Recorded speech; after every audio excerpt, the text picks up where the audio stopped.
그래서 지금부터 차근차근 계획을 세워 실천해 가고 있어요.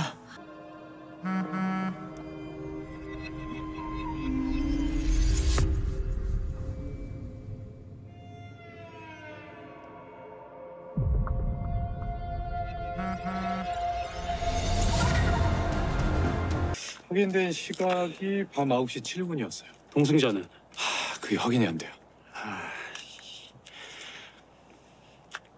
사망 추정 시간은 새벽 1시 42분.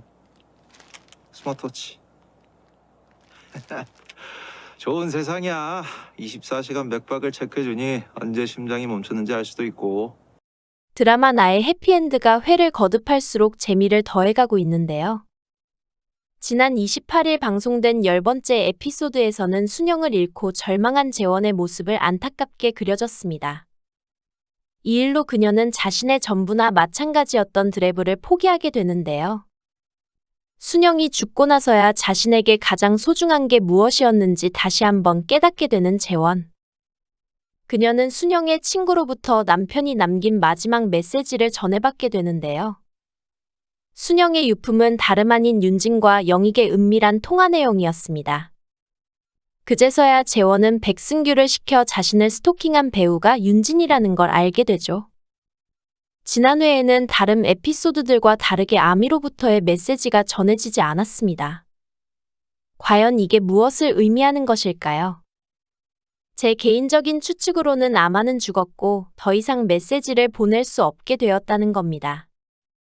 하지만 죽은 사람은 순영이었는데 그가 아미였을 리는 없겠죠. 아미는 재원에게 진실을 찾으라고 유도했던 인물이었고 순영은 직접 발로 뛰면서 7년 전 사건을 파헤쳤으니 말입니다.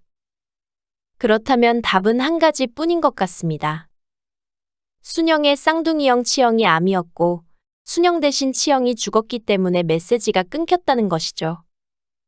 결국 순영은 지금 살아남아 권영익을 피해 잔뜩 몸을 웅크리고 있는 것 같습니다.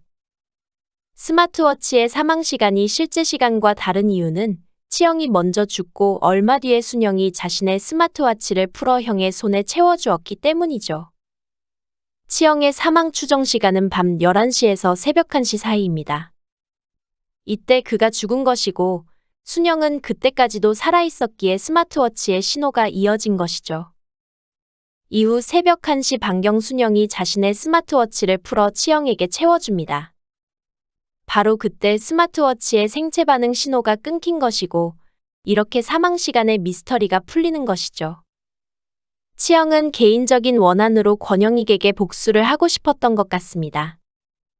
하지만 자신의 힘으로는 도저히 그를 어떻게 할 수 없었죠. 그러던 중 권영익의 신임을 받고 있던 재원을 눈여겨보게 됩니다. 그리고 7년 전 권영익이 그녀에게 벌인 추악한 짓을 뒤에서 목격하게 된 것이죠. 이때부터 치영은 재원을 이용해 권영익을 무너뜨리려고 준비를 해왔던 것 같습니다. 자신의 재수씨이지만 그녀만이 복수를 할 수 있기에 조금씩 그녀를 압박했던 것 같네요. 재원의 스토킹이 7년 전 시작되었단 걸 보면 역시 7년 전 호텔 사건을 치영이 보고 작전을 시작했던 것 같습니다. 그러던 중 시간이 흘러 순영이 권영익의 뒤를 파헤치고 있다는 사실을 알게 된 치영. 그는 동생 순영이 위험에 처하는 과정을 조마조마하게 지켜보고 있었던 것 같습니다. 그리고 위험을 경고하기 위해 순영과 은밀히 만남을 원했던 것 같네요. 그 장소가 바로 순영의 사체가 발견된 폐공장 단지였을 겁니다. 치영은 이 장소에 먼저 와서 순영을 기다리고 있었죠. 그런데 권영익은 치영이 순영인 줄 알고 그를 독살했던 겁니다. 뒤늦게 약속 장소로 오게 된 순영은 치영이 자신 대신 죽은 걸 보고 스마트워치와 자신의 신분증 그리고 차를 바꿔 자신이 죽은 것처럼 상황을 연출했던 것 같네요. 과연 제 개인적인 추측이 얼마나 들어맞게 될지 벌써부터 다음 회가 기다려지네요. 구독과 좋아요는 사랑입니다.